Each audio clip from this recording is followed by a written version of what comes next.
Hi குட்டீஸ், எல்லாரும் நல்லா இருக்கீங்களா? இன்னைக்கு நம்ம எதை பற்றி கதை பார்க்க போகிறோன்னா, ஒரு சிங்கம் மற்றும் ஒரு நரி. ஓகேயா? வாங்க கதைக்குள்ளார போகலாம். ஒரு அடர்ந்த காடு இருக்கு. அந்த காட்டில் கம்பீரமாக காட்டோட ராஜா சிங்கம் வந்து வாழ்ந்துட்டு வருது. அதுக்கு தேவையான உணவை அதுவே வேட்டையாடி என்ன பண்ணுக்குது, சிங்கம் சாப்பிட்டுட்டு சந்தோஷமாக வாழ்ந்துட்டு வருது.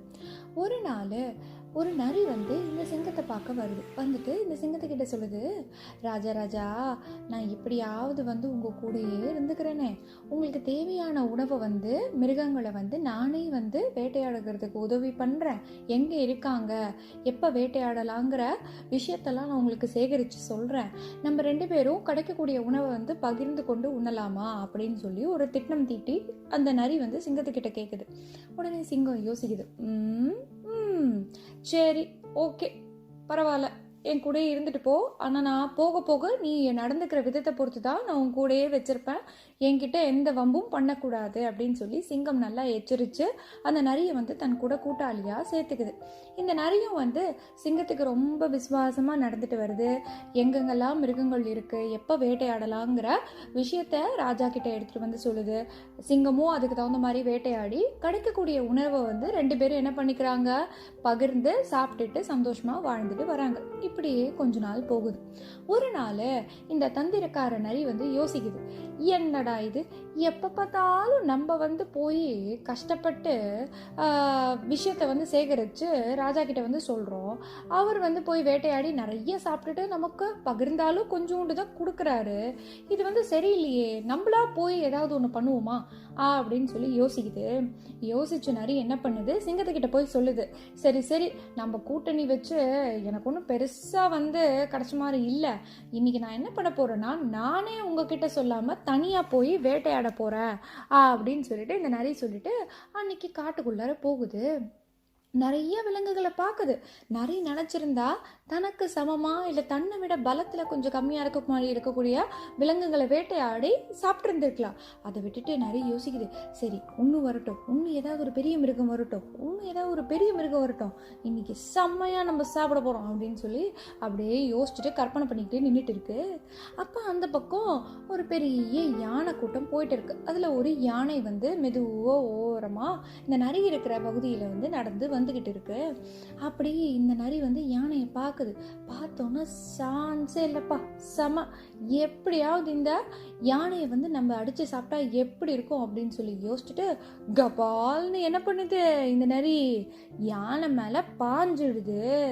ஆனா இந்த நரி கொஞ்சம் கூட யோசிக்கவே இல்லை. யானை வந்து தன்னை விட ரொம்ப பலசாலி. இந்த யானை வந்து நரியோட சண்டை போடும்போது யானை வந்து ஓங்கி தன்னோட பெரிய காலால இந்த நரியை வந்து அடிச்சிருது, தும்பிக்கையால அடிச்சிருது. இந்த நரி வந்து போராட முடியல, பயங்கரமா அடிபட்டுடுது. இந்த நரி வந்து பாவம் அப்படியே படுத்துக்குச்சு. பயங்கரமா அடிபட்டு அதால எந்திரிக்கவே முடியல. யானை மட்டும் அந்த இடத்த விட்டு போயிடுச்சு. அடிபட்டு எந்திரிச்சு நடக்கவே முடியாத நரி வந்து யோசிக்குது, அச்சச்சோ, நம்ம சிங்கத்துக்கூடயே இருந்திருக்கலாம், தேவையில்லாம ரொம்ப பெருசா ஆசைப்பட்டோம், இன்னைக்கு பாரு நம்ம எப்படி கீழே கிடக்குறோம், இது வந்து தேவையா நமக்கு அப்படின்னு சொல்லி வலியால கஷ்டப்பட்டு எந்திரிக்க முடியாம அப்படியே படுத்துக்கிட்டே யோசிச்சுட்டு இருக்கு. ஓகேயா? இதுதான் கதை. இந்த கதையிலேருந்து குட்டீஸ் நீங்க என்ன தெரிஞ்சுக்கிட்டீங்க? இந்த கதையில என்னாச்சு? ரொம்ப சிம்பிள் குட்டீஸ். என்னாச்சு, இந்த நரி வந்து தனக்கு தேவையான உணவு டெய்லிக்கும் கிடச்சிட்டு இருந்தது. அதை வந்து சாப்பிட்டுட்டு சந்தோஷமா சிங்கத்து கூட என்ன பண்ணி இருந்திருக்கலாம். சரி, கொஞ்சம் அதிகமாக ஆசைப்பட்டுச்சு. சரி, ஆசைப்பட்டுச்சு. வந்து நரி வந்து காட்டுக்கு வேட்டையாடுறதுக்காக உள்ள வந்திருக்கும் போது தனக்கு சமமா இல்லை தன்னை விட ஓரளவுக்கு சமமாக இருக்கக்கூடிய ஒரு மிருகத்தை வேட்டையாடி இருந்தா அது சாப்பிட்டு சந்தோஷமாக என்ன பண்ணியிருந்திருக்க முடியும், வேட்டையாடி சாப்பிட்டு இருந்திருக்க முடியும். ஆனால் தன்னால் முடியாத ஒரு விஷயம், ஒரு பெரிய விஷயத்துக்காக எப்படியாவது இதை அடைஞ்சே தீரணும்னு ஆசைப்பட்ட நரி என்னாச்சு, கடைசியில் நரிக்கு கை காலெல்லாம் நிறைய அடிபட்டு தன்னால் எந்திரிக்கவே முடியாத அளவுக்கு வலியோட படுத்து கிடக்குது. ஓகேயா? ஸோ எப்போவுமே குட்டீஸ் வந்து என்ன பண்ணணும், உங்களால் என்ன முடியும் அப்படிங்கிறத முதல்ல நம்ம யோசிக்கணும். ரொம்ப பெருசாக ஆசைப்படக்கூடாது. ஓகேயா? நீங்கள் எல்லாரும் ஒரு பழமொழி கேள்விப்பட்டிருப்பீங்கல்ல, பேராசை பெருநஷ்டம் அப்படின்னு சொல்லிட்டு. அது நம்ம லைஃப்பில் எப்போவுமே டே டு டே லைஃப்லேயே நம்ம என்ன பண்ணணும், யோசிச்சு பார்க்கணும், இம்ப்ளிமெண்ட் பண்ண ட்ரை பண்ணணும்.